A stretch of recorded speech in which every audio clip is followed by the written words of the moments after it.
Salve, salve Brasil! Um beijo carinhoso no seu coração. Muito obrigado pelo carinho da sua audiência, para você que nos acompanha em todo o território nacional. O nosso mundo está começando e hoje o assunto é bom, hein? Eu mesmo adoro. De vez em quando eu canto no chuveiro. Aliás, quem não gosta desse assunto? Deve ter algum problema, com certeza. Gente, o tema de hoje é música e essa arte é boa demais. Descubra conosco que se não fosse a nossa querida igreja, talvez teríamos aí um grande atraso na produção sonora. Eu não sou músico e tem coisas que eu mesmo não sei, mas tem aqui no estúdio os nossos convidados que vão esclarecer as nossas dúvidas. Está comigo aqui o professor Fernando Agüera, ele que é mestre em música e atualmente é professor nas Belas Artes de Curitiba. Não menos brilhante, está também conosco aqui o professor Marco Aurélio Coentop, que é regente da Big Belas Bands de Curitiba. Ele é também mestre em música, com especialidade em harmonia, criação e educação musical. E para começarmos o programa de hoje, vamos ver um pequeno material que a nossa equipe produziu. Olha só.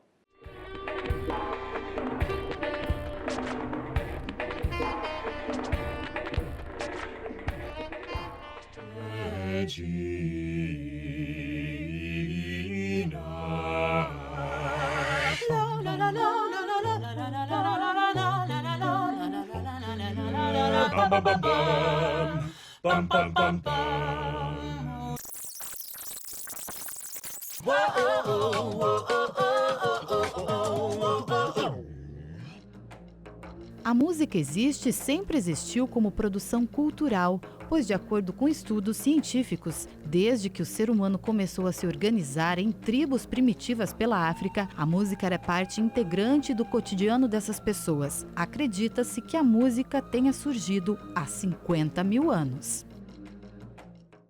É antigo, hein? 50 mil anos. Você sabia? Eu não sabia. 50 mil anos. Professor Fernando, o senhor pode contar para nós aí um pouquinho desse período? Bom, olá, Jura, obrigado aí pelo convite. Existe poucas coisas que sobraram, né, de 50 mil anos atrás, né, eu acho que, então existe bastante especulação, assim, a respeito da música, né, tem gente que chega a falar até que a música veio antes o canto viria antes da fala, né? Ah, é?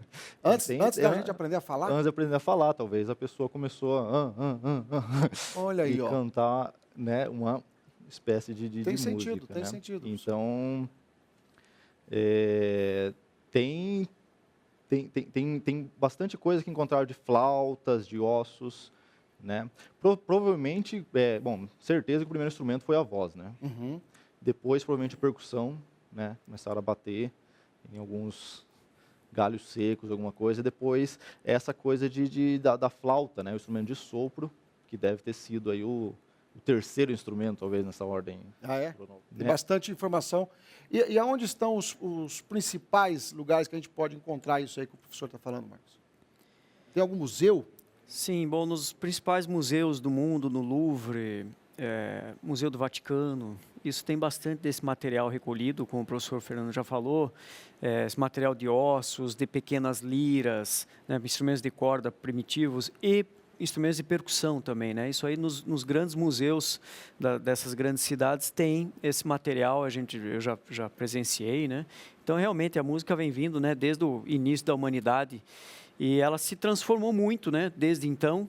Mas uma coisa que é muito interessante é que ela sempre esteve muito ligada a rituais, a esse tipo de, né, a festas ou rituais religiosos, a guerra, infelizmente, né? Mas isso é uma coisa que vem perdurando aí desde sempre, né?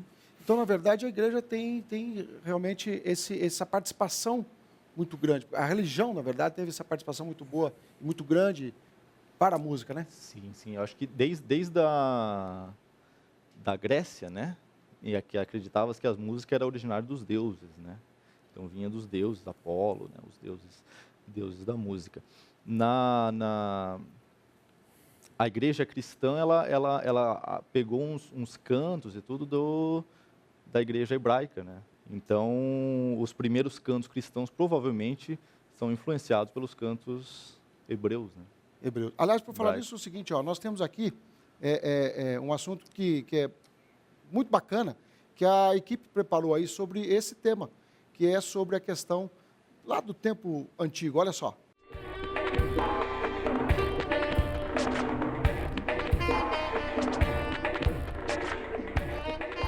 Observe. Primeiro precisamos de uma corda. Estique-a muito e bem. Toque-a. Agora divida ao meio e toque novamente. Ouviu?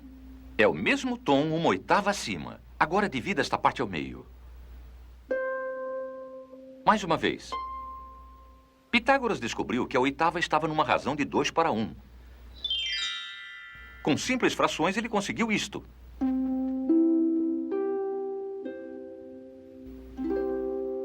E a partir dessa harmonia e desses números, elaborou a escala musical que é usada até hoje. Gostei disso aí, viu? Tem muitas crianças que nos assistem aí por todo o Brasil, com certeza vão pegar um pouquinho do gosto sobre o que eles viram. Agora me conta uma coisa, as escolas hoje estão cuidando disso, não? Então, nós tivemos aqui no Brasil uma grande lacuna, um hiato no tempo sobre a educação musical nas escolas. E isso, com o decreto que passou a ter agora, recentemente, voltou-se a ter a obrigatoriedade de música na escola. Então, novos métodos estão surgindo, muitos livros sobre educação na escola, né? O pessoal está produzindo muito livro para ser usado nas escolas de ensino regular, né? Eu estou falando de escolas, não em escolas de música, né? Mas escolas do ensino regular. Ensino regular. Então, isso agora que está retomando, na realidade. E a gente vai demorar um tempo, né? Porque nunca é de uma hora para outra a educação, vai demorar um tempo para ter o reflexo disso, o retorno desse material todo, dessas pesquisas em educação musical que estão acontecendo agora, né, nessas últimas 2 décadas. Uhum. Então, é isso que agora vai ser aplicado, vai começar a ter o retorno, né? Aqui, me chega uma pergunta que é o seguinte, nós estamos falando de crianças, mas também tem aqui os adultos. As nossas crianças e os adultos também conhecem os grandes nomes da música? Será que conhecemos mesmo? Será que hoje a população mundial conhece os nomes dos grandes cantores, dos grandes artistas? O que você acha? Olha, Existe alguma pesquisa feita sobre isso, não? Em relação à pesquisa, eu não saberia informar, né? Tem muita... A gente conhece, eu acho que os grandes nomes, tipo Beethoven, Mozart, né, da música clássica, né? No Brasil, Villa-Lobos acho que é um nome comum, mas a maioria das pessoas acho que não conhece nenhuma obra, né, do Villa-Lobos. E engraçado que eu dou aula para criança também, às vezes a gente fala Beethoven, né? Aí você fala que não é o cachorro, né? Então, isso aí que eu ia te perguntar. Não é o cachorro. E eles falam isso mesmo? Tem gente que não, o Beethoven e o cachorro. Não conhece, né? Não conhece. E eu estava ensinando a musiquinha do Beethoven, uma tradicionalzinha lá, aí uma criança falou assim, é a música do celular, né? É a musiquinha do celular, é o toque do celular, então eles conhecem pelo celular e não pelo Que interessante, compositor. né? Gostou demais o papo, hein? Nós temos aí mais um assunto para você. Preste atenção, sobre a música.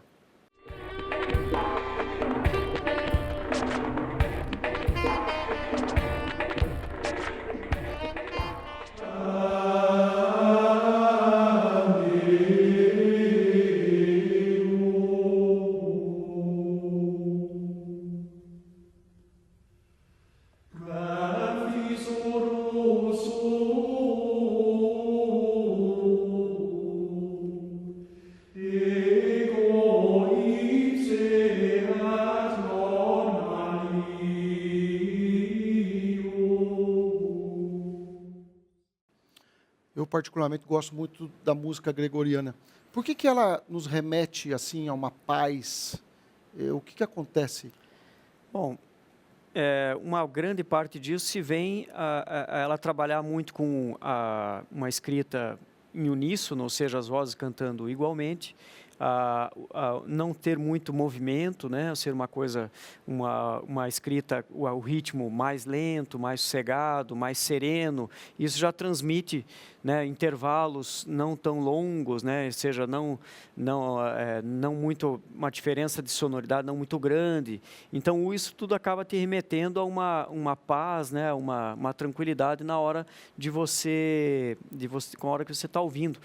Essa música, justamente o que estava ali na reportagem, Justamente a escrita nós devemos à Igreja, né, a Igreja Católica, que o Papa Gregório, junto com Guido d'Arezzo, né, resolveu padronizar, queria padronizar em toda a Europa os cânticos, e disso nasceu, né, precisava de uma forma de você escrever música, que a mesma música fosse cantada em toda a Europa, né, na época.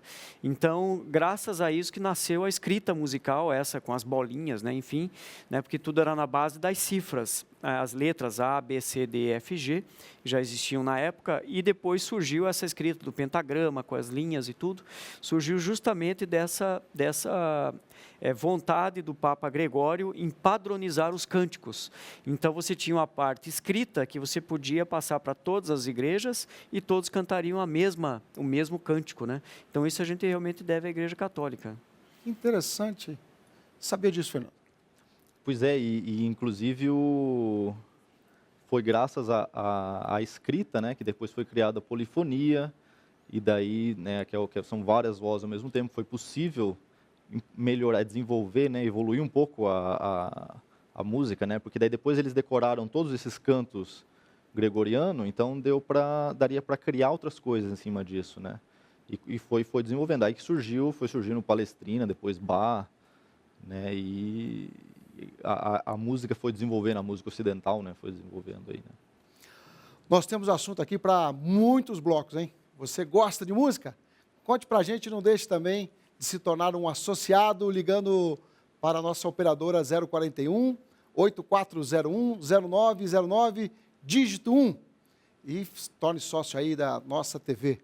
Eu vou fazer aquele intervalinho e já voltamos, mas eu quero que o Fernando encerre esse bloco aqui, tocando um pouquinho para a gente de música, já que nós estamos aqui falando dela, né?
Estamos de volta e vamos continuar falando sobre esse tema tão bonito que é a música. Para me ajudar, eu tenho aqui Fernando Agüera, ele que é mestre em música e professor das Belas Artes do Paraná. Também está conosco aqui o professor Marco Aurélio, grande regente, professor Marco Aurélio. E para darmos continuidade à nossa discussão, nosso bate-papo, veja esse material aí.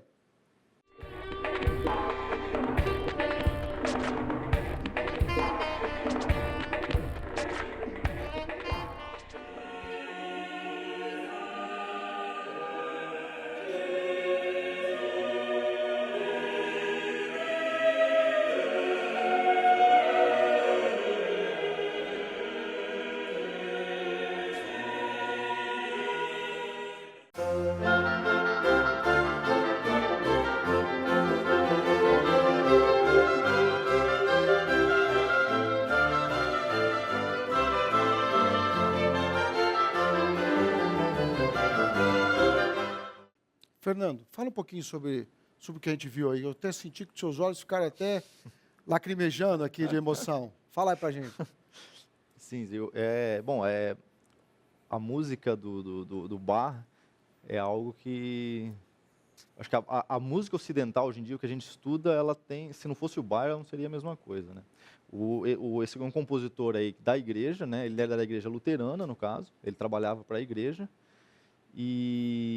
Então o trabalho dele era compor missas, compor os cantos, né, as liturgias que seriam toda semana apresentadas lá. Então ele foi estava razoavelmente famoso na época, né? Então ele compôs 1.080 peças. 1.080 peças? Isso é bem interessante. Eu estava vendo esses dias que se a gente parar para ouvir, sem ouvir tão intensivamente, mas se ouvindo um pouquinho assim regularmente, você leva uns 20 anos para ouvir todas as peças dele, né?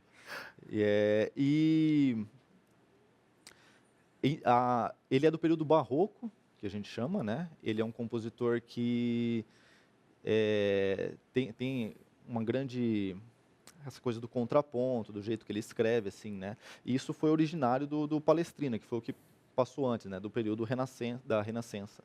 Né? Então tem a música renascentista, que é aquele negócio da polifonia que eu estava falando. Então chegou ao ponto de cantar um monte de vozes, 32 vozes ao mesmo tempo, e aí acontecia cada uma cantando um texto diferente, né? Isso ao mesmo tempo, soava lindo, mas ninguém entendia os textos, né? Então foi diminuindo, assim, né? E daí no tempo do Bach já é um pouco menos, né? E depois a música clássica, que ficou o acompanhamento e a voz em cima, né?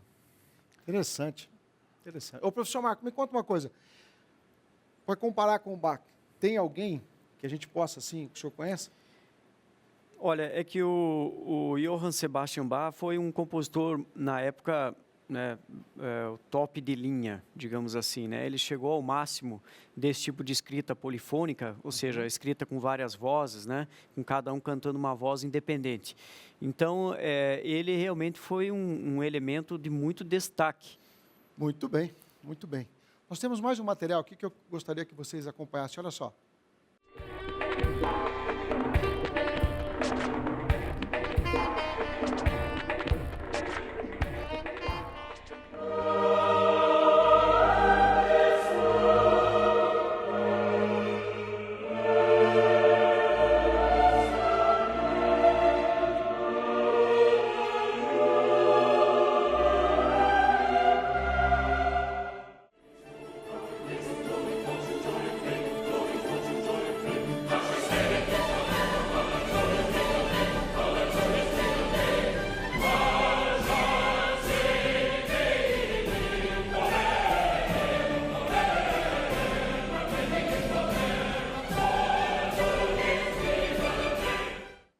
Esse eu sou fã também. Quem vai falar um pouquinho sobre Mozart? Vamos ver. Posso falar eu?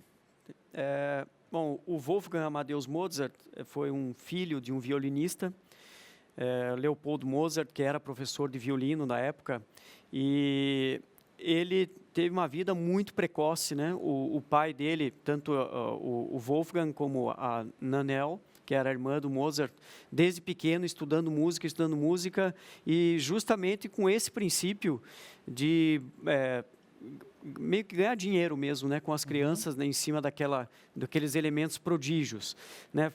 Quando a gente olha assim também, olha o Mozart, né, teve uma vida curta, viveu 37 anos e produziu 626, 627 obras.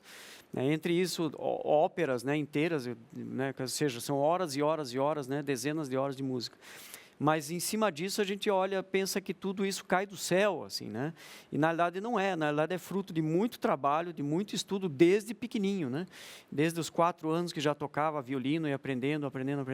E obviamente com a predisposição, tudo isso veio aflorar nessa figura, né, maravilhosa que foi esse compositor, Wolfgang Amadeus Mozart, que por ter essa genialidade, né, essa música latente dentro dele, tudo isso saiu, e aconteceu que tem muitas lendas, né, muito folclore em cima, mesmo em cima da música que apareceu ali no começo, que foi o Requiem, que foi uma encomenda, né, que ele teve, e no fim ele acabou não conseguindo terminá-la, porque ele veio a falecer antes.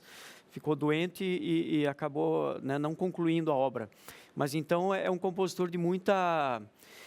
também de muita assim, especulação em cima, né? Porque teve realmente, né, alguém que viveu tão pouco, né, compor tanto, e ele tinha uma vida completamente desregrada, né, e acabou sendo um gênio da música, né? Assim, nos deixou um legado bastante interessante de 626 obras, né, muito importante dentro do repertório. Eu estou adorando essa discussão aqui, esse bate-papo, mas eu quero que você conheça também um pouquinho mais sobre a nossa obra, a obra da TV Evangelizar. Olha só. me crer que há razões para lutar. Faça-me ver que há caminhos a trilhar. Faça-me ter a esperança de vencer. Faça-me crer. Faça-me crer que há razões para lutar. Esse é o nosso jeito de evangelizar. Venha fazer parte desta obra você também. 0 Operadora 41 8401 0909, dígito 1. Dá vontade de participar, não dá mesmo? Você aí de todo o Brasil, pegue o seu telefone e ligue para nós aqui, ó. 0 Operadora 41 8401 0909, dígito 1. E torne-se um associado aqui da TV Evangelizar. Conversa boa, hein? Acho que temos mais conteúdo para outro programa. E já quero deixar aqui o meu convite para vocês, viu, meus queridos convidados? O tempo nosso passa rápido, ainda quando a gente fala de assuntos bons.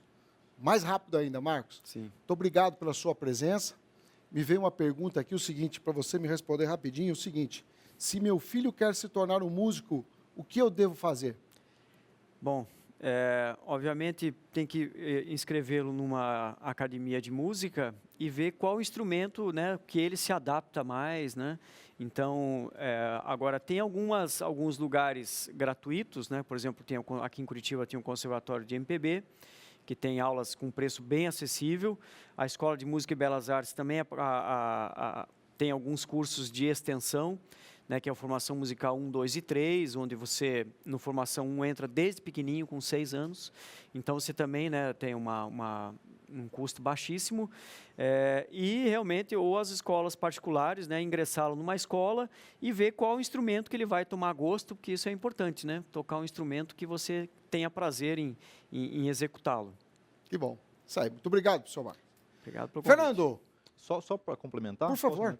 Tem as ruas da cidadania, que também, elas têm cursos gratuitos para a região, e que em Curitiba tem um outro projeto, que é o Comunidade Escola, que é da prefeitura, e geralmente ou nos finais de semana ou nas gibitecas, e nos locais mais afastados, aí é gratuito também. Né? Geralmente eles têm os violões, eles têm... É bem interessante, eu sei que... Só procurar que encontra. Só procurar que encontra. Muito bem, muito bem. Bom, eu quero agradecer a você também aí de casa que esteve conosco, né? Muito obrigado pelo carinho da sua audiência, para você que nos acompanha em todo o território nacional, através das antenas parabólicas. Continue escrevendo em nossa fanpage, manda aí a sua sugestão para os nossos programas, e a gente vai ficando por aqui, nos despedindo hoje com o som da viola, do violão, né, Fernando? Violão. Do nosso amigo Fernando. Muito obrigado a você que esteve conosco. A gente se encontra no próximo programa.